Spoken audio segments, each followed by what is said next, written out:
Cette conférence va maintenant être enregistrée. Voilà, ça permettra que je vous l'envoie et si vous voulez revenir sur quelque chose que j'ai dit, même si vous prenez des notes, des fois, on ne prend pas tout.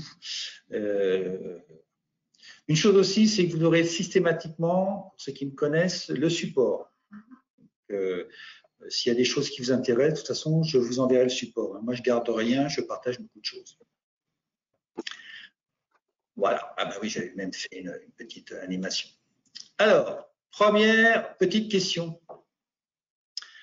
Sur une échelle de 1 à 10, à combien estimez-vous votre communication en termes de management d'équipe? Alors, bonjour Jessica.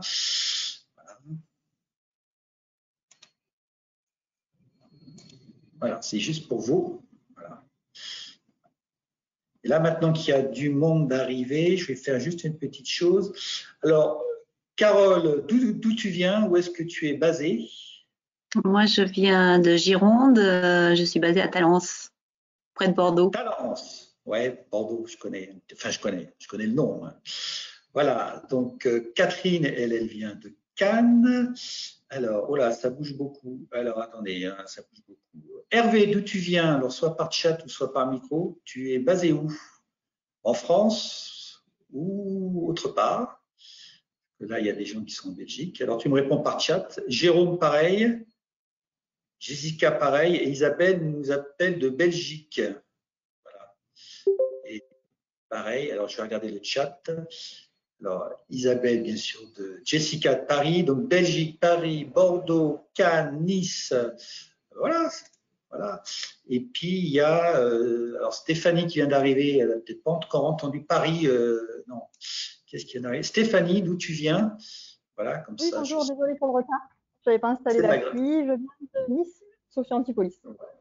Sophia. Donc, ouais. voilà. Donc France et Belgique. Voilà, on va dire 3 grosses régions de France et en plus la Belgique. Luxembourg. Ah, Luxembourg, mais je réside en France. Voilà. Ah, Hervé est au Luxembourg, mais il réside en France. Enfin, il travaille. Voilà. Alors, quelles sont les raisons pour améliorer sa communication quand on est dans le domaine du management? Voilà. Alors, je vous donne quelques raisons. Hein. C'est des raisons parce que moi, je fais beaucoup de choses dans le management. Alors, la première, qu'est-ce que j'ai mis? Alors oui, c'est inspirer et motiver les collaborateurs sans imposer. Ça, c'est une question qui me revient souvent, encore dans une étude de marché, où les gens m'ont dit, ouais, mais Eric, comment je peux motiver les gens sans imposer mes idées, quoi. Donc, il y a ce côté, il y a comment je peux communiquer ça.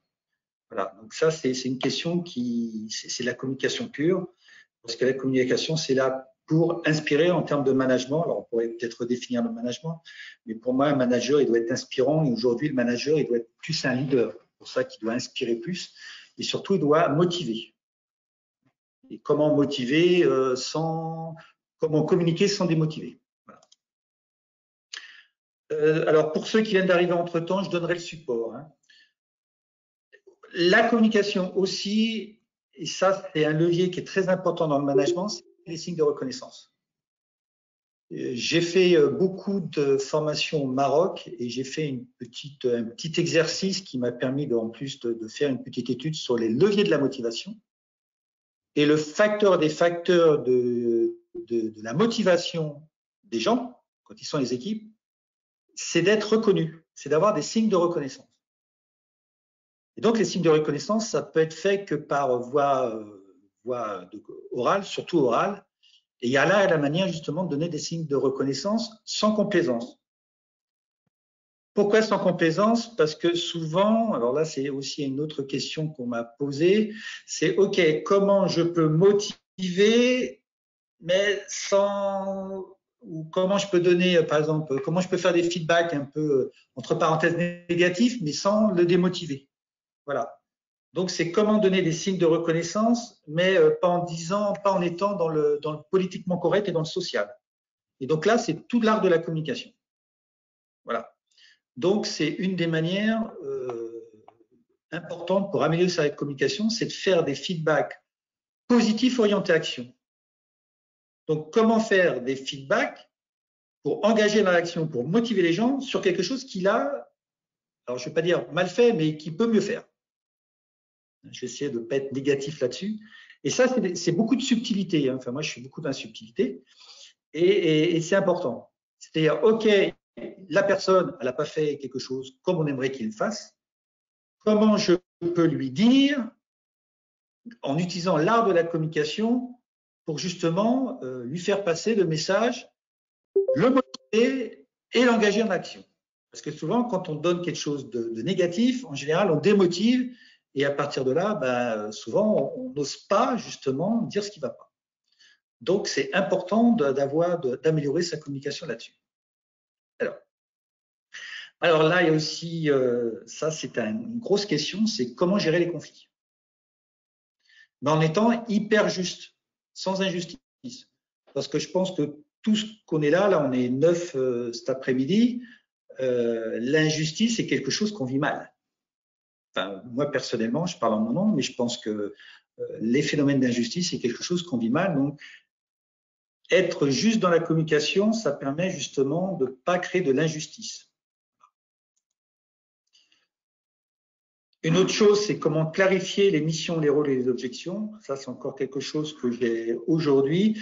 On me dit, ouais, mais dans les organisations, la vision change tout le temps, les objectifs changent tout le temps, et puis, qu'est-ce que je fais avec ça? Donc là aussi, c'est très important de savoir communiquer, savoir bien communiquer, notamment pour clarifier les objectifs. Parce que si on a une équipe qui ne sait pas trop où elle va, eh ben, en général, on n'aura pas de résultat. Qu'est-ce que j'ai mis d'autre? Développer la confiance. Alors ouais, quand on communique bien, on évite les non-dits.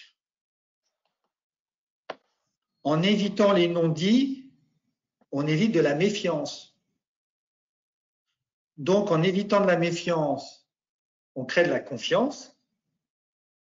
Et donc, les gens, ils sont prêts à vous suivre et à s'engager. À s'engager, à prendre des responsabilités, à aller vers du résultat. Donc, souvent, quand il n'y a pas de résultat, ou qu'il y a un manque de résultats, ou que les gens ne sont pas attentifs aux résultats d'une entreprise, ou d'un groupe, ou d'une équipe, ou peu importe, hein, c'est que les gens, ils sont pas forcément responsabilisés, ils sont désengagés, ils sont méfiants, et souvent c'est parce qu'il n'y a pas de communication. Et souvent on essaye de traiter les résultats par des actions, alors qu'il faudrait déjà revenir. Ah, il y a quelqu'un qui ne m'entend pas, qui vient de Belgique. Je ne vous entends pas. Alors si elle ne m'entend pas, il faut que je lui mette un message. Je vais juste lui mettre un petit message. C'est clique plusieurs fois sur le micro. Voilà. Et souvent, ce qui se passe, c'est que quand vous n'avez pas des résultats en termes de chiffre d'affaires ou peu importe, on n'agit que sur l'action. On dit, ouais, de toute façon, ça ne marche pas, donc il faut changer ce qu'on fait. Mais souvent, on ne va pas chercher de plus loin, on ne va pas chercher le stimuli, la cause du résultat. On va essayer de faire un peu, quand on a mal à la tête, on va donner un Doliprane plutôt que savoir pourquoi il y en a mal à la tête. Et c'est peut-être parce que on est malade. Et quand on n'a pas de résultat, souvent c'est un problème de communication. Communication, responsabilité, engagement, non-dit, méfiance, donc il y a un problème de communication. Et souvent, quand il n'y a pas de résultat, c'est que les gens ils sont méfiants parce qu'ils disent, tu sais Eric, je ne sais pas trop où on va là. Vous savez, quand on ne sait pas trop où on va peut-être dans une ruelle un peu noire et bon, il y a peut-être un danger. Donc, on n'est peut-être pas forcément super à l'aise d'y aller. Donc, on n'y va pas, on ne traverse pas et donc il n'y a pas de résultat. Donc, la communication est la base de beaucoup de choses. Et une des premières choses que moi je fais quand je travaille en équipe, c'est que j'instaure cette confiance-là par des processus. Tant qu'il n'y a pas la confiance, j'avance pas. Ça, c'est hyper important. Et au début, c'est de faire du relationnel, sans faire du social. Et le relationnel, ça passe par la communication. c'est l'intelligence émotionnelle, l'intelligence relationnelle, c'est tout l'art de la communication. Voilà. Et surtout, la communication, c'est de vouloir comprendre sans interpréter. Car souvent, on ne trouve pas des bonnes solutions ou des bonnes idées ou des bonnes réponses parce qu'on ne comprend pas ou on interprète peut-être quelque chose qui se passe. Et on ne va pas chercher vraiment la compréhension. Einstein disait, si vous avez 1 heure pour changer le monde, passez 59 minutes à bien comprendre le problème. Et 1 minute pour mettre à mettre la question. Ouais. Je ne sais pas qu'est-ce qui a réagi ou qui voulait réagir. Je vais couper la parole. Voilà. Donc, c'est important parce que dans la communication, un des faibles niveaux d'écoute, je vous ai parlé de l'écoute tout à l'heure dans le cadre, c'est l'interprétation. L'interprétation, on pense que présupposé, 3e accord Toltec, je fais un présupposé, donc j'interprète un message et en fin de compte, ben là, j'ai tout faux. Donc, pour pas interpréter et pour pas faire de présupposés, il faut vraiment être dans l'art de la communication. L'interprétation, c'est de toute façon un niveau bas de l'écoute. Donc, c'est un niveau bas de la communication. Donc, ça, c'est super important. Donc, ça, c'est quelques, on va dire, allez, combien j'en ai mis 6, c'est vraiment 6 choses importantes, de raisons pour développer l'art de la communication. Alors, comment faire? Alors, ça, c'est ma pratique. Vous avez peut-être d'autres idées, partagez, n'hésitez pas. Alors, comment faire? Tout d'abord, quand on communique, c'est d'abord savoir qui on est. Et de savoir nos forces et nos faiblesses dans la communication. Pour ceux qui ne l'ont pas reçu, parce qu'il y en a qui l'ont déjà reçu, à la fin du support que je vous enverrai, vous allez avoir 4 vidéos justement sur ce domaine-là, qui était un de mes domaines avant dans une de mes expertises, qui était tout l'art de la communication, et notamment avec les types de personnalités. Et la première chose pour pouvoir bien communiquer, c'est de savoir qui on est. Et de savoir surtout l'impact de notre communication sur les autres.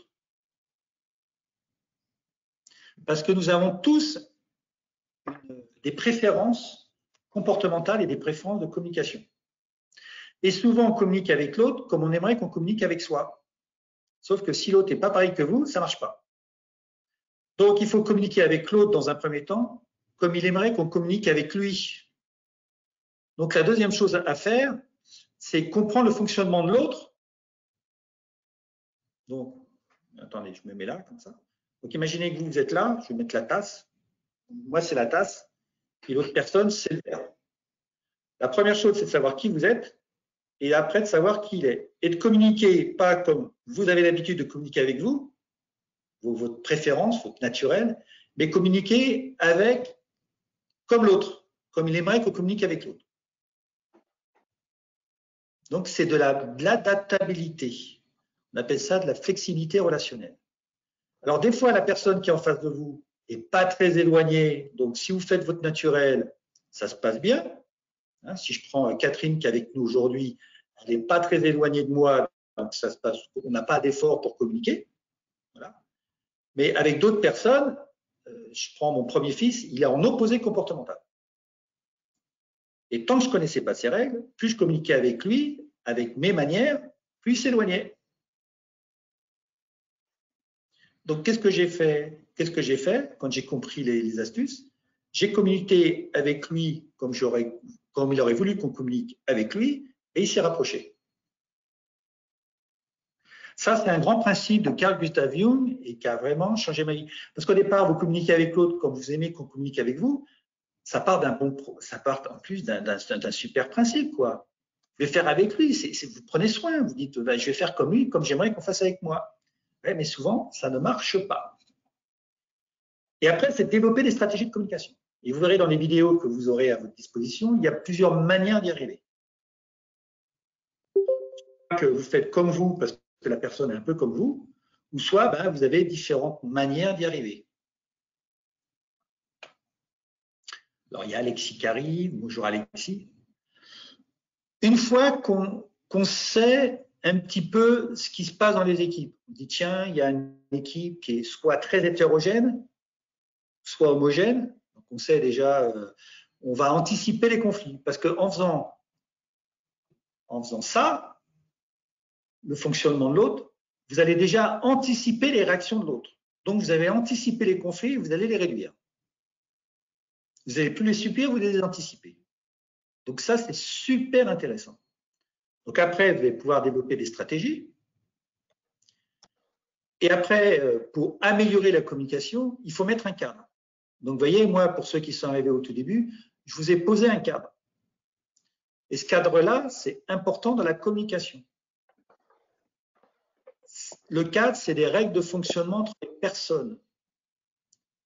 Le cadre, ça vous donne un espace de liberté. Et souvent, le cadre est souvent perçu comme une prison quand il est mal fait.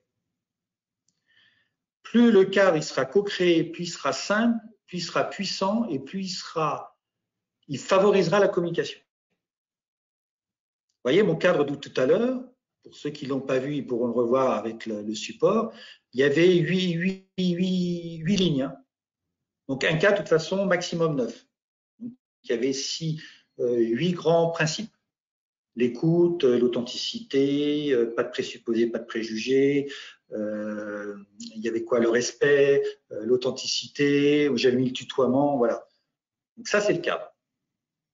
Donc ça, c'est un cadre que j'ai observé dans les équipes. Mais quand j'arrive dans une équipe où c'est le principe, je vais co-créer avec le cadre. Ça va me permettre d'améliorer la communication et d'amener de la confiance. La confiance, vous voyez, tout à l'heure. La confiance, une des manières d'amener de la confiance dans une équipe, c'est de co-créer le cadre avec lui. Et quand vous avez co-créé le cadre avec lui, vous amenez la confiance et améliorer déjà la communication personnelle et du groupe. Vous n'avez pas commencé à travailler et déjà là, vous mettez une cohésion d'équipe. Hein? Parce qu'à partir de là, le cadre, ça permet aussi de mettre ce qu'on appelle la sécurité psychologique.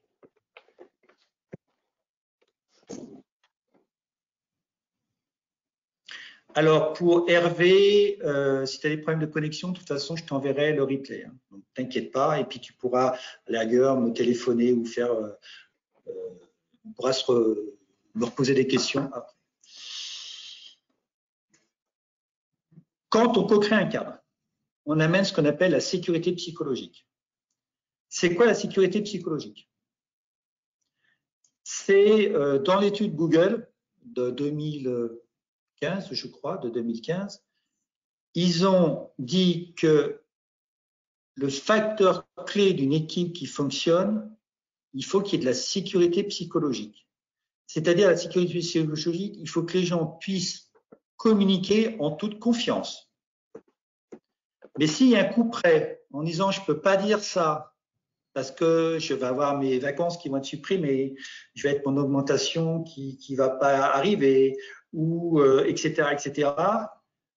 Là, il n'y a pas de sécurité psychologique. Tac, la personne ne va pas être en liberté d'exprimer. L'équipe va avoir un manque de synergie parce qu'il y a peut-être des idées qui ne vont pas être mises sur le tapis. Et à un moment donné, ça a mis bout à bout, ça va amener de la méfiance, etc. Mais ça va surtout impacter les résultats. Donc, un des objectifs de mettre en place un cadre, de co-créer un cadre, c'est vraiment, bonjour Alexis, d'Abidjan. Ah ben décidément, là maintenant on a même l'Afrique. On a 2 continents, on a 3-4 pays, c'est super. Donc c'est important d'amener cette sécurité psychologique. Et dès le début d'une équipe. Alors s'il y a des gens qui ont déjà une équipe, il n'est pas trop tard de refaire ce processus-là, parce que là, vous allez augmenter sensiblement communication, confiance, engagement, liberté, innovation, tout ce qu'on appelle les soft skills, les compétences relationnelles et émotionnelles. Donc, vous voyez, le résultat, il est là. Hein. Donc, si vous avez un manque de résultats, c'est pour ça que la communication est la base de tout. Parce qu'elle impacte beaucoup de choses. La communication sert aussi à donner des feedbacks positifs orientés action. Moi, ce que j'appelle des feed-forward. Parce qu'à un moment donné, dans vos équipes, il y a des choses qui ne sont pas tout à fait au top. Il y a des choses à améliorer. Et le rôle du manager, c'est pas de faire les choses à la place de l'autre. C'est pas dire, attends, tu sais pas le faire, laisse-moi faire, je vais le faire. Non, c'est surtout pas ça. Et surtout, ne le faites pas. C'est ce qu'on appelle prendre la patate chaude. Ou l'histoire du singe. C'est de dire, OK, là, il y a quelque chose qui n'est pas un résultat satisfaisant. Il faut que je puisse dire à la personne ce qui ne va pas, mais il ne faut pas que ça la démotive et puis que ça les désengage. Et puis qu'elle s'abonne au navire, parce que ça peut aller là. Donc là, il est très important de pouvoir communiquer efficacement. Et là, il y a aussi ce que j'appelle moi du feed-forward.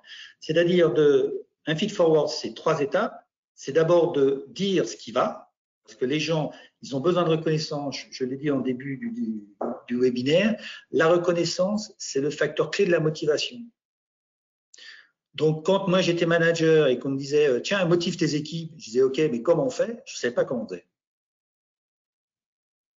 Donc, comment il faut faire? C'est qu'il faut savoir les facteurs clés de la motivation. Et le facteur le plus haut, que moi j'ai observé avec plus de 150 personnes, c'est la reconnaissance. Alors, il y a la reconnaissance financière, mais là, le manager, souvent, il n'a pas emprise dessus. Donc, celle-là, vous ne pouvez pas avoir emprise dessus. Donc, c'est là où vous ne faites rien. Mais par contre, la reconnaissance humaine, ça, vous pouvez le faire. Et là, vous avez un très grand levier. Sachant que la reconnaissance financière, quand une personne a une augmentation, la motivation dure environ 3 mois et 15 jours. Alors que la motivation, quand elle est humaine, elle peut durer des années. La reconnaissance financière coûte cher, c'est normal, c'est un coût. La reconnaissance humaine, c'est gratuit, ça ne vous coûte rien.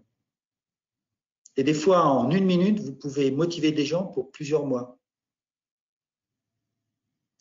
C'est pour ça que c'est important de faire des feedbacks, parce que c'est un besoin naturel.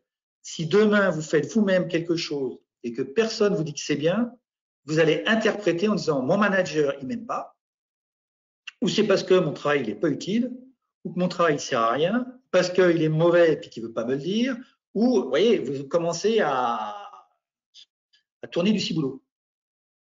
Alors que déjà, on dit déjà, ton travail, il est bien, voilà ce que j'ai aimé. Par contre, j'aurais aimé un petit truc en plus, là. J'aurais aimé ça et ça. Et je t'invite, pour ça, de faire telle action. Donc, la personne, déjà, elle voit que la personne a regardé son travail et a vu quelque chose de bien, qu'il y a quelque chose à améliorer, ok, mais on est là, on ne sait jamais tout, et qu'en plus, mon manager, il est super sympa parce qu'il me donne une piste pour m'améliorer. Et en faisant ça, la personne va faire du travail que vous n'avez pas à faire. Et aujourd'hui, des feedbacks, ça doit être quotidien. C'est pratiquement toutes les semaines. C'est pas pratiquement, c'est toutes les semaines. Et à chaque occasion. La reconnaissance est un facteur de motivation. Donc, allez-y et abusez de ça. Ça, c'est super important. Dites toujours, oui, il y a une question? Non? Donc, ça, c'est quelque chose qui est hyper important. C'est pour moi l'outil le plus important que le manager a dans sa boîte à outils pour motiver ses gars.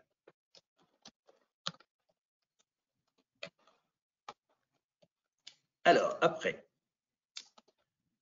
une fois qu'on est là, c'est quand on commence une réunion. Alors, je prends la réunion parce que c'est le processus le plus important dans les organisations. Mais quand je parle de réunion, ça peut être un brainstorming, ça peut être une séance de créativité, ça peut être un co-développement, ça peut être. Mais je vais prendre le processus de réunion parce que quand on peut le faire dans une réunion. Alors, je réponds à Carole, qui est une très bonne question, je vous l'ai dit. Cela signifie que le manager a un regard positif sur les tâches et actions des collaborateurs. Oui. C'est que tu dois avoir un regard positif, même sur les choses à améliorer. Ce n'est pas les choses qui sont mal faites, c'est les choses à améliorer. Je vais te prendre un exemple. Imagine, je ne sais pas s'il y a des gens qui ont des enfants, imagine qu'en regardant le carnet de notes de vos enfants, vous dites « Oh, qu'est-ce que c'est ce 3 en maths? Qu'est-ce que ça a foutu ?» Ben là, ce n'est pas très motivant. Imaginez que sur le carnet de notes, il y a peut-être un 19 en sport, parce qu'il fait que du sport. En général, les enfants ils aiment bien faire le sport, ou la danse pour les filles, ou le chant, je ne sais pas quoi, et qu'il y a un 19 quelque part, ou un 14, imaginez. Ben, la première chose, en tant que manager, c'est de dire « Waouh, super, tu as eu un 14 en dictée, ou en danse, ou en ce que vous voyez vraiment les choses. Et puis en plus, tu as eu un 12 en machin. Ah, j'observe qu'il y a un 3 en maths. J'aimerais la prochaine fois avoir un 10. Alors, je t'invite, ben, la prochaine fois, on fait le travail, on prépare ton devoir ensemble. C'est pas du tout la même chose que dire tu as eu un 3, qu'est-ce que tu as foutu? C'est de dire j'ai observé quelque chose de bien dans le travail, et ça, souvent, on ne le fait pas parce qu'on dit c'est normal.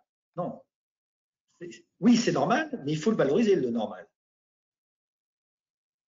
Donc, vous valorisez le normal en disant super, tu as eu un 14, un 12, un 19, quelque chose. Par contre, là, j'observe quelque chose d'amélioré qui est le 3. Je t'invite pour cela. Ben là, soit on fait le travail ensemble, soit qu'on fait la révision ensemble, soit travaille avec ton copain qui a un 15, ça, va travailler chez ton copain qui a un 15 dans ce domaine-là en maths. Voilà, ça peut être ça. Ou demande-moi ce que je peux pour t'aider. Ou je te donne des cours de maths. Donc, c'est vraiment avoir toujours un esprit positif sur le travail. Oui, alors je ne sais plus comment la personne qui m'a posé la question, c'est Carole. Est-ce que j'ai compris, est-ce que j'ai répondu à ta question, Carole? Oui. Donc, j'ai bien vu quelque chose qui était négatif, j'aime pas le mot négatif, mais je suis un petit peu confrontant, donc à améliorer, mais j'utilise les choses qui ont été bien faites pour justement pas casser la personne, pas pour le démotiver, donc déjà pour lui dire ouais c'est super, donc pour lui donner déjà il a vu quand même que j'ai fait du bon boulot là, et que là il y a un truc à faire, ouais ben je vais le faire quoi, parce qu'il est avec moi quoi, il n'est pas contre moi. Et ça c'est super important, et ça c'est un outil qui est hyper puissant. Et ça c'est quotidien. Et dans une réunion on peut le faire aussi. Donc je reviens, c'était sur le point 4. Hein. Ok, d'autres questions sur le point 4? Vous avez compris un peu la philosophie? Comment faire un feedback positif? Là, je n'ai pas pris une seule négation. Orienté action. Enfin, j'en ai peut-être fait une en disant, mais c'est de pas dire je n'ai pas aimé ton 3, j'ai observé un 3. C'est complètement différent de dire je n'ai pas. Ouais, c'est bien, mais alors là, c'est Isabelle. Là, je reprends la question Isabelle. Mon papa me disait c'est bien, mais tu peux mieux faire. Le mais casse tout ce que tu as fait avant. Tu as bien fait, mais tu as mal fait, quoi. Donc, si vous faites ça, tout ce que vous mettez un mais, vous mettez un et. C'est pour ça que quand on fait des feedbacks, il faut les écrire parce qu'on ne sait pas ce qu'on dit. Donc, au lieu de dire, je reprends l'exemple d'Isabelle,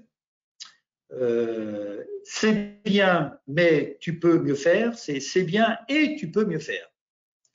Le mais casse tout ce que vous avez fait avant, tout ce que vous avez dit avant. Ouais, c'est génial, mais c'est pas si génial que ça, quoi. Oui, ça n'empêche pas, Isabelle. Mais si tu avais eu justement des choses, des petits détails, tu aurais peut-être fait encore mieux. Voilà. Et pense qu'il y a des gens, dès que tu leur mets un mais, tu les démotives. Donc, il y a aussi des profils psychologiques. Hein. Ces petits détails, pensez aux personnes que vous avez en face. Alors, après, c'est de faciliter les réunions. Donc, j'ai dit les réunions, c'est tout type, hein, mais la réunion, c'est le processus le plus courant dans les entreprises. Hein. Il faut savoir qu'aujourd'hui, un manager passe 16 ans en réunion dans sa carrière de manager, sur une carrière de 40 ans. Aujourd'hui, les réunions, il y a des dernières études, c'est entre 27 et 28 jours à temps plein sur une année, en moyenne. Moi, j'ai connu des managers, ils commençaient en réunion le lundi matin à 9 h et ils finissaient le vendredi 17 h. Et je disais, mais quand est-ce que tu bosses? Je prends du boulot le soir chez moi et le week-end. Donc, OK, d'accord. Là, vous avez des gains de productivité à faire. Et quand on commence une tâche ou une réunion, c'est de se focaliser sur la relation. Et pour se focaliser sur la relation, c'est d'utiliser la communication. C'est pour ça que la communication, on le trouve partout, hein. La première chose, c'est de communiquer. Et dans la réunion, c'est de se focaliser justement sur la relation en commençant notamment par des inclusions, en prenant le temps de la relation et en incluant les gens.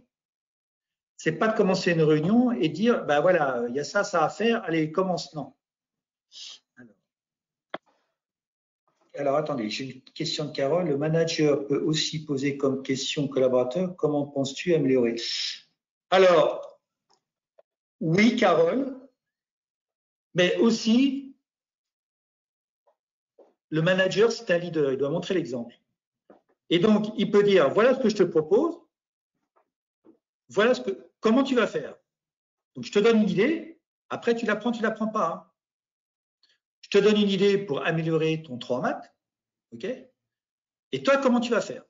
Mais toi, propose une solution, propose une piste, ou plusieurs. Parce que peut-être en proposant la piste, parce que lui n'en a peut-être pas, dans sa petite tête, il y a quelque chose qui va résonner, il va dire, oh, tu me donnes une idée et je vais faire ça. Donc là, tu utilises le pouvoir de l'intelligence collective. Voilà. Mais d'abord, montre l'exemple en lui disant, donne une piste. C'est pas dire, fais ceci, c'est pas donner un ordre, c'est je t'invite peut-être à faire ça. Là aussi, on est dans la subtilité du langage. Hein. C'est pas dire, tu as eu un 3 maths, va prendre des cours de maths. C'est, je t'invite peut-être à aller voir ton copain qui a un 15 en maths, voir comment il fait. Et là, tu peux dire, tu as peut-être autre chose à me proposer. Mais c'est pas de l'imposer. Hein. Mais oui, tu peux lui demander. Parce qu'en lui demandant, tu vas agir sur le levier de l'engagement. Aujourd'hui, il n'y a que 6% des salariés en France qui sont engagés au projet d'entreprise. En Belgique, c'est 10%. Donc, dès que vous pouvez engager les gens, faites-le.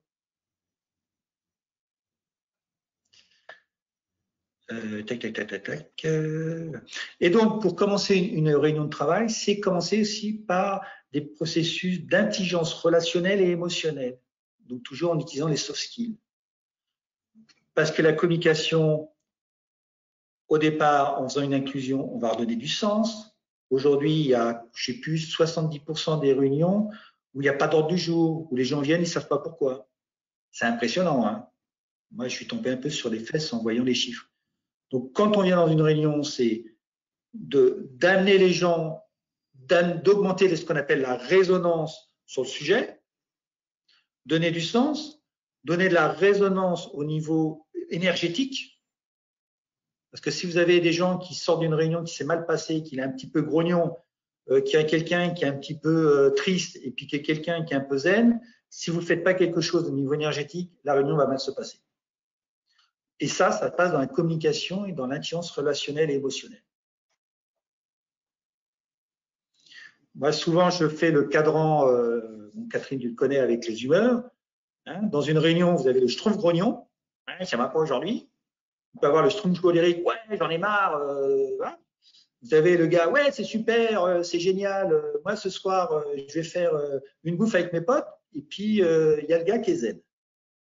Si déjà, vous ne faites pas quelque chose et amener quelque chose, grâce justement à la communication, pour amener de l'énergie zen dans votre équipe, votre réunion, elle va être improductive. Et ça passe par la communication, tout ça, par les processus d'inclusion. Ah, j'ai tourné la molette du mauvais sens. Hop, voilà. Alors, une chose aussi importante, la parité. La parité, c'est quoi? C'est de pouvoir communiquer, quels que soient les niveaux hiérarchiques. C'est de garder les niveaux hiérarchiques présents, mais que chacun puisse avoir la même puissance de voix. C'est-à-dire que tout le monde, quand on va voter, on est tous égaux. Le maire de la ville, il n'a pas sa voix compte pas triple. Sa voix, quand mon maire il vient voter dans l'urne, il a sa voix compte autant que la mienne. Pour moi, c'est ça la parité. Donc, c'est comment aussi, grâce à la communication, amener en parité. Qu'il n'y a pas notamment les égos. Parce que dès qu'il y a des égos qui vont apparaître, et bien là, vous avez pu mettre de la parité et de l'authenticité. L'authenticité, c'est le facteur clé de l'intelligence collective et c'est aussi ce que vous devez, vous, en tant que manager, développer pour que vos équipes communiquent avec authenticité. Parce que s'ils ne communiquent pas avec authenticité, c'est qu'ils sont en train de vous mentir. Ils se mentent aussi peut-être eux-mêmes. En général, quand on ment à quelqu'un, on se ment à soi-même. Donc, s'ils mentent, c'est que ça va vriller quelque chose dans les solutions, dans l'engagement, dans quelque chose. Donc, l'authenticité est très important. Et c'est important, avec l'authenticité est important pour avoir une communication de qualité. Alors, quand c'est l'organisateur qui a de l'ego, c'est à lui de faire le travail. Alors, je vais quand même faire un petit point sur l'ego.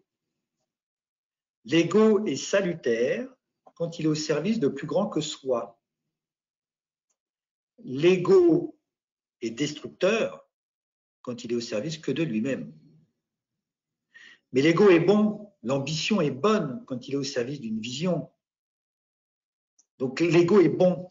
L'ego, c'est quelque chose. Alors, je réponds après Alexis. Je réponds. Déjà le côté d'ego. L'ego, dans l'ego, il y a l'ambition. Et l'ambition, c'est la plus grande source de motivation qui existe. Donc l'ego est important. L'ego, c'est le moteur. Et si l'ego n'est pas nourri, si votre motivation n'est pas nourrie, si votre ambition n'est pas nourrie, vous allez à un moment donné plus avoir de carburant dans votre voiture et vous n'allez plus pouvoir avancer. Et vous dire le lundi matin, qu'est-ce que je fous là? Grosso modo, c'est ça. Donc, il faut le nourrir, l'ego.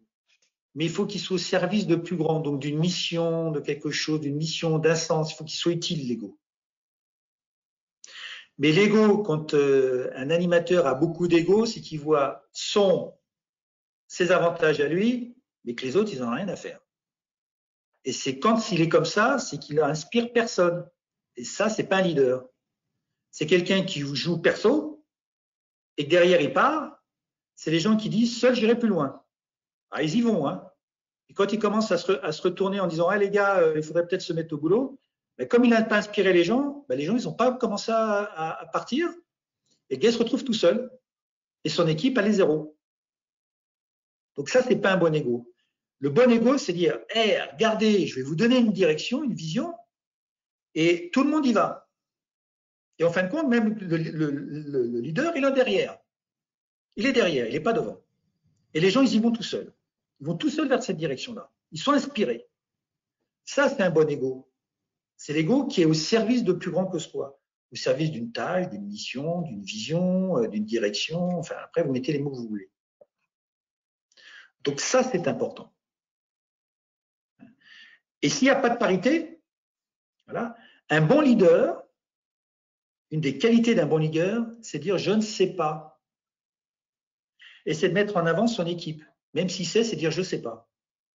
Et de faire confiance à l'équipe. Et pour faire confiance à l'équipe, il faut déjà enlever le contrôle, mais il faut qu'il communique bien. On en revient toujours pareil.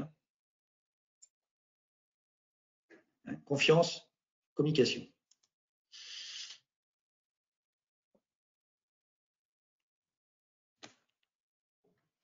Alors, je vais répondre. Alors, avant, l'authenticité.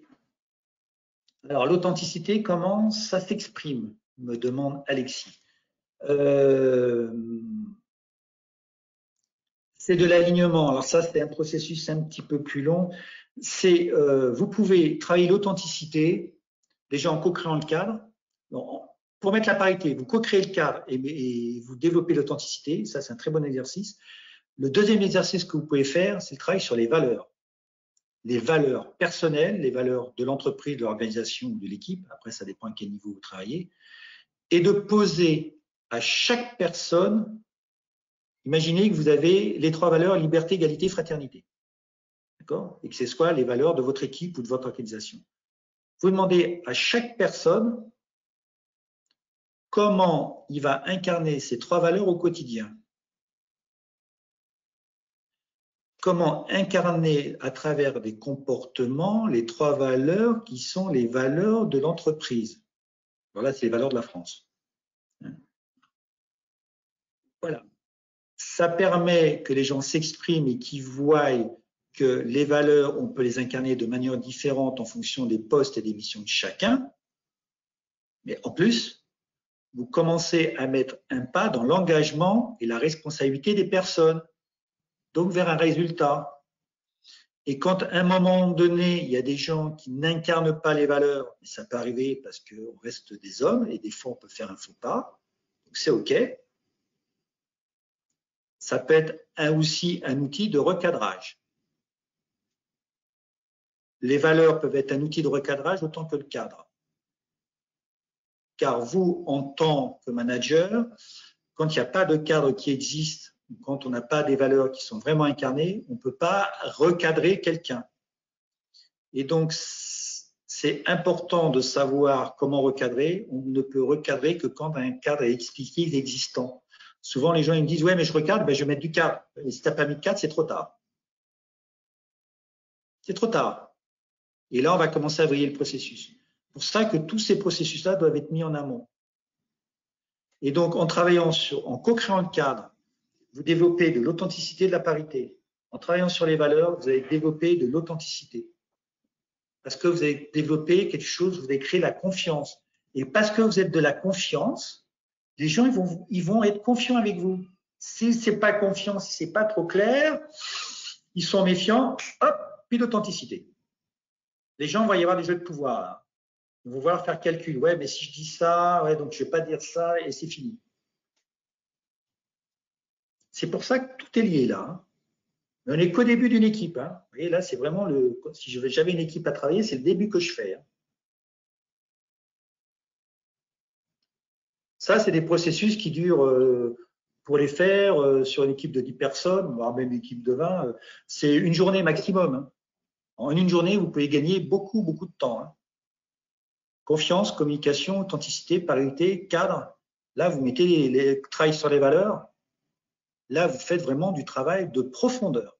Et vous travaillez sur les soft skills. On ne parle pas des compétences métiers. Hein. On travaille sur les compétences relationnelles et comportementales. Alors, il y avait une autre question. Plutôt, qui n'inclut pas, ne laisse pas s'exprimer les mots. Oui, l'inclusion, ça permet notamment de mettre de la parité dans la communication. Si vous incluez et que vous dites aux personnes, vous avez 1 minute pour dire comment ça va, votre objectif, ou je ne sais pas trop quoi, une inclusion d'1 minute ou de 2 minutes, mais tout le monde a le même temps, vous mettez de la parité en temps. Déjà, les gens qui ont de l'ego mal placé, ben, ils vont être obligés de se mettre au même niveau que l'autre. C'est-à-dire que la personne qui a un ego mal placé, qui est d'habitude par l'un quart d'heure et qui laisse pas le temps aux autres, et bien là, si vous avez un cadenceur, lui, il va régler en disant « Hop, tu as passé tes 2 minutes, maintenant on passe à quelqu'un d'autre ». Donc, c'est une manière de rabaisser l'ego un peu mal placé. Donc, ça, c'est une manière de faire. Donc, ça permet de mettre de la parité, de l'authenticité et d'inclure efficacement. Mais si on n'inclut pas les nouveaux, là, déjà, pourquoi on lui donne la parole et pas moi? Injustice. Mauvaise reconnaissance. On ne m'a pas donné de la reconnaissance. On laisse parler l'autre et puis moi, c'est comme si je n'étais pas là. Phénomène de reconnaissance. Donc ça y est, le processus, il est parti là. Hein. Il est parti dans ce qu'on appelle la dégénérescence. Il faut mieux pas les inviter si c'est pas pour les faire parler, c'est pour pas inclure. L'inclusion est un processus très important d'intelligence collective. Si vous ne faites pas d'inclusion, vous n'aurez pas d'intelligence collective. Vous ferez ce qu'on appelle intelligence collective ou autre chose, mais vous n'aurez pas le résultat ne sera pas supérieur à la somme des individus. L'inclusion est très importante. Et l'inclusion, c'est vraiment un processus qui est millimétré. Hein. Est-ce que j'ai répondu à toutes les questions? Voilà. Donc, tout ça, on en revient toujours à la communication. La communication, c'est vraiment de l'intelligence relationnelle. C'est pas juste dire, bah, tiens, je te fais ça, je te fais ça. C'est vraiment communiquer. Hein. Communiquer, comprendre les gens, écouter les gens, comprendre les gens, être empathique, et c'est tout ça. Mais pour arriver à un bon niveau de communication, il y a tout ce que je vous ai dit. Il faut créer le cadre, mettre de la parité, développer l'authenticité, etc., etc. Et surtout, c'est que quand vous voyez quelque chose qui marche, il faut modéliser. Ah, il y a un truc que j'ai fait, là, ça a augmenté la communication, on va rester sur la communication. Eh bien, ce truc-là, il faut que je le note quelque part. Il faut que je l'écrive. Il ne faut pas dire, ouais, c'est bon, c'est super, j'ai fait un super truc, je suis génial. Il faut se dire, pourquoi ça a bien marché? Quelle est la différence qui a fait les différences sur cette réunion-là? Ah ben, on a fait ça de différent. Ah, ben, je le note. Et la prochaine réunion, je le fais. Et à chaque fois, vous verrez des petits détails comme ça, va augmenter tout. Tiens, dans mon processus de feedback, j'ai dit, hein, si je reprends, je ne sais plus qu'est-ce qui me l'a dit, je lui ai demandé ben, qu'est-ce qu'il allait mettre en œuvre. Ben, tiens, ça, je peux le mettre dans mon modèle. Je lui ai donné ma piste, mais maintenant, je lui donne la main en lui disant, tiens, sur quoi tu vas t'engager? Alors moi, je le mets dans un autre processus, mais tu peux le mettre dans un feed-forward. Donc, c'est de modéliser toujours ces petits trucs et d'en faire une recette. Souvent, les gens me disent, ouais, attends, Eric, dans les relations humaines, il n'y a pas de recette. Si, il y a des recettes. Il y a des recettes, ça s'appelle des modèles. Quand on fait une réunion, on inclut les gens avec des processus et on déclut. On prend le temps de se dire bonjour et on prend le temps de se dire au revoir. Et notamment, on augmente dans l'inclusion le niveau de présence. Parce que si les gens ne sont pas là, présents, pas que physiquement, mais mentalement, eh ben, c'est comme s'ils n'étaient pas là. Donc, là, vous allez perdre en efficacité. Donc, ça, c'est des modèles. Et le modèle, dans la communication, ils sont toujours là. Donc, prenez le temps, ça va vous faire gagner, mais je ne vous dis pas le temps, l'énergie, le stress, et puis, à un moment donné, ça va devenir fluide. Parce qu'au départ, ben, c'est une nouvelle chose, donc on y prend un peu attention, et à un moment donné, ça va devenir dans vos pratiques. Et vous verrez après, en observant peut-être d'autres réunions, ben, les petites choses que vous mettez, ils ne sont pas mises dans la réunion, et la différence de résultat. Alors, il est 4h moins 10. Alors, pour ceux que j'avais déjà dit, dans la communication, il y a une question, je vous offre, alors, quel est le modèle que vous utilisez pour être en niveau de la communication que l'autre? Alors, il y a plusieurs choses pour répondre à Carole, le modèle que j'utilise. Alors, il y a déjà, Carole, il y a déjà de savoir qui tu es. Donc, c'est la première, ça sera la première vidéo que vous allez voir, qui est gratuite, hein, c'est de savoir qui tu es. Après, c'est de savoir qui est l'autre. Et en sachant qui est l'autre, tu vas te mettre au même niveau que l'autre. Et après, développer des stratégies, là, en termes de management. C'est pas de dire, il faut qu'il vienne vers moi, il faut que je communique à l'autre. Il faut que j'aille dans son jardin, comme je dis. Voilà, c'est ça ma stratégie, pour être au même niveau. Si lui, il a une personnalité, il n'y a pas de haut et bas. Hein. Disons que moi, je suis, tiens, je suis être là. Moi. Je vais reprendre ma tasse. Je suis là et que lui, il est là. Et bien, moi, il faut que je devienne un verre. Je n'ai pas un deuxième verre à côté de moi. Il faut que je devienne un verre. Il faut que j'enlève la tasse et que je sois un autre verre. Alors, attendez, je vais faire ça. Parce que je l'ai. Je vais faire un truc. Ah, en plus, j'ai des trucs géniaux. Vous allez voir. J'improvise, hein, mais vous allez voir. Alors, moi, par exemple, je suis la craie jaune. Hein? Catherine, elle va rigoler parce qu'elle sait pourquoi je prends le jaune. Voilà. Et puis qu'en face, j'ai une craie bleue. Eh bien, pour me mettre au même niveau, il ne faut pas que je sois jaune. Il faut que je fasse ça. Je ne sais pas si vous voyez bien. Hein. Et parce que je suis ça, là, je suis au même niveau de communication. Et parce que je suis au même niveau de communication, après, je peux le faire venir dans mon jardin. Mais je ne peux pas le faire venir tout de suite ici. faut d'abord que je vienne ici. Il faut d'abord que je me transforme en énergie bleue. Alors, c'est l'énergie. Hein. C'est les 4 façons de communiquer. Voilà. Voilà. Tac. Pour qu'après, ils viennent. Et c'est ça, être au même niveau.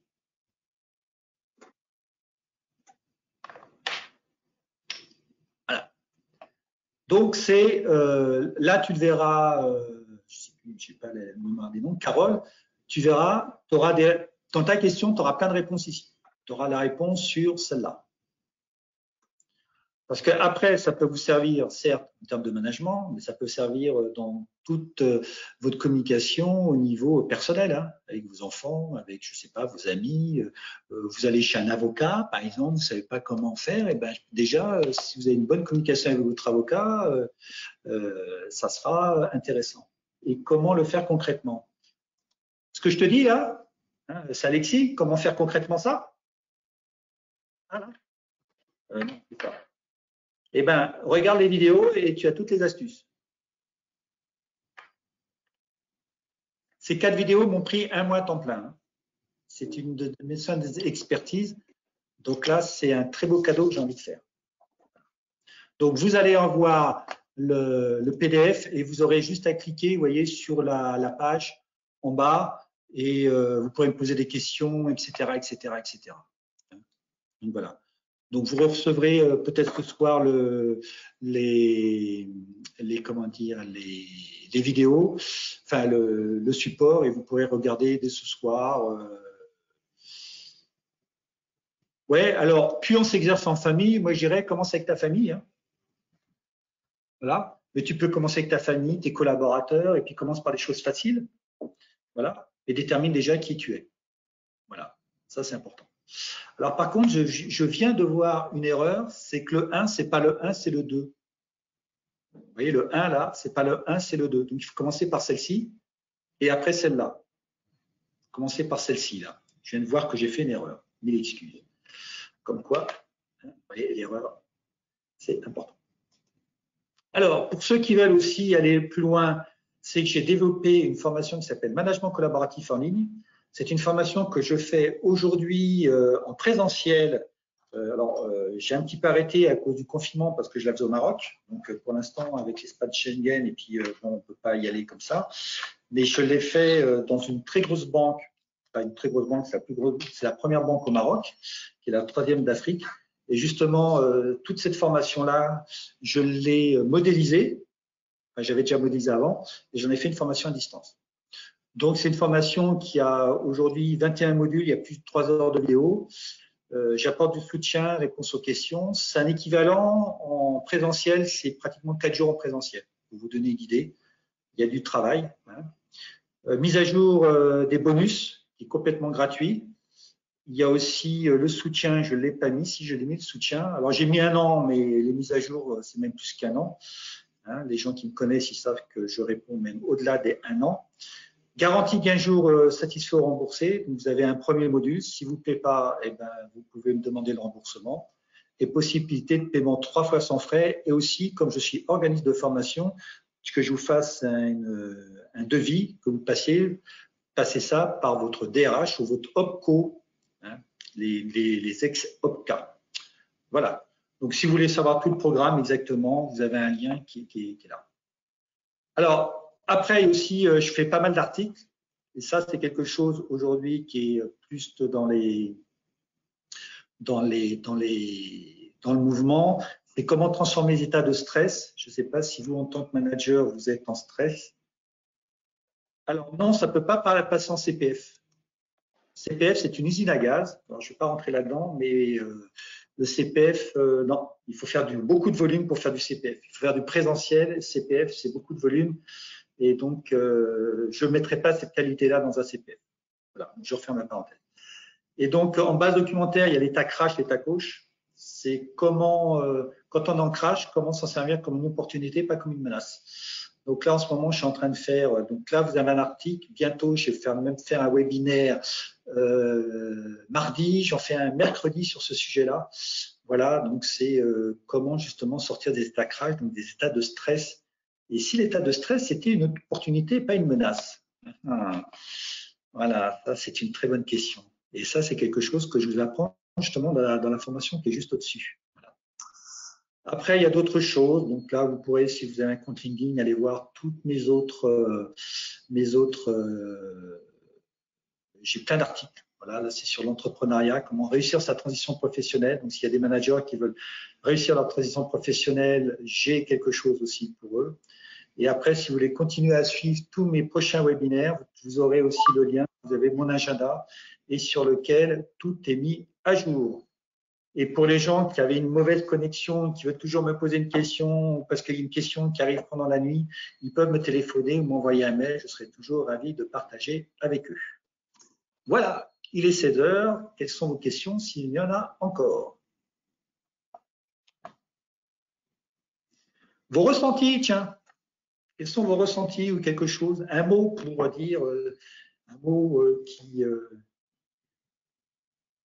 ferait une conclusion sur ce webinaire chacun. Est-ce que vous avez un mot à me partager? Allez. Ou une idée, un ressenti, ou encore une question. Hein. Merci Catherine.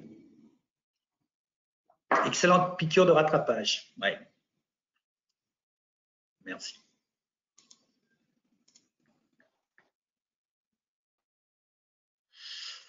Isabelle, merci, très clair. On se demande pourquoi on n'y a pas pensé avant. Et ouais, moi tu sais, j'étais manager et tout ça, je l'ai su quand j'étais plus manager. Enthousiasme pour la mise en œuvre, merci. Inclusion, ok, mais déclusion à développer.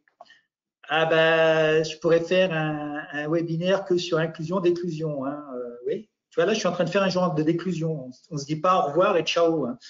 On prend encore de l'intelligence relationnelle. Il ne reste plus qu'à mettre en pratique dès cet après-midi. Waouh! Voyons, Stéphanie, elle est à fond là. Super. Voilà. Donc, n'hésitez pas. De toute façon, je vais vous. Ah, il y a encore des choses qui arrivent. Ça fait froid de se remettre en cause. Oui, ouais, ben c'est bien, tu sais, de se remettre en cause. Hein. Tu sais, un leader, il se remet toujours en cause. Hein.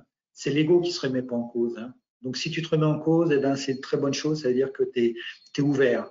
Quand tu es ouvert, on n'est justement pas en crash. Voilà. Donc, c'est super. Génial. Donc, le relationnel. Eh oui, le relationnel. Moi, je suis un pro de l'interaction. Voilà. Tiens, j'ai pas fait un. Allez voir sur mon LinkedIn, j'ai un article qui a très bien marché sur les interactions, l'invisible. Hein, imaginez que là, on est combien? 9. Alors, je vais prendre 10 parce que c'est plus simple. Il y a une équipe. Imaginons qu'on ait une équipe de 10 personnes. Il y a une équipe, 10 personnes. Il y a 45 interactions. Et c'est là qu'il y a le plus gros à jouer. C'est là où il y a les ressources de productivité. C'est l'interaction et pour ça, on utilise l'intelligence relationnelle, la communication. Voilà. C'est pour tout ça. Donc, n'hésitez pas, si en plus de la chaîne YouTube, abonnez-vous parce que je suis en train de préparer des petites choses là, sur plein de petits vidéos avec des sujets très, très piqués, justement. Et je parlerai aussi, tiens, de la déclusion. Je ne sais pas s'il est dans tout ce que j'ai à faire. Je ferai peut-être une petite vidéo sur la déclusion pour répondre, peut-être, je crois que c'était Alexis, je crois qu'il m'avait parlé de ça. Voilà. Donc, allez-y. Puis, plus moi j'aurai d'abonnés, ben, plus ça me donnera envie d'en faire. Et puis, plus j'aurai des choses à partager parce que j'ai pas mal de choses à partager. Voilà. Donc, s'il n'y a plus rien, je vous dis bonne soirée, à bientôt, et puis je vous envoie ça très rapidement. Merci, au revoir. Et pour Isabelle, on peut se faire un WhatsApp après. Hein. Voilà.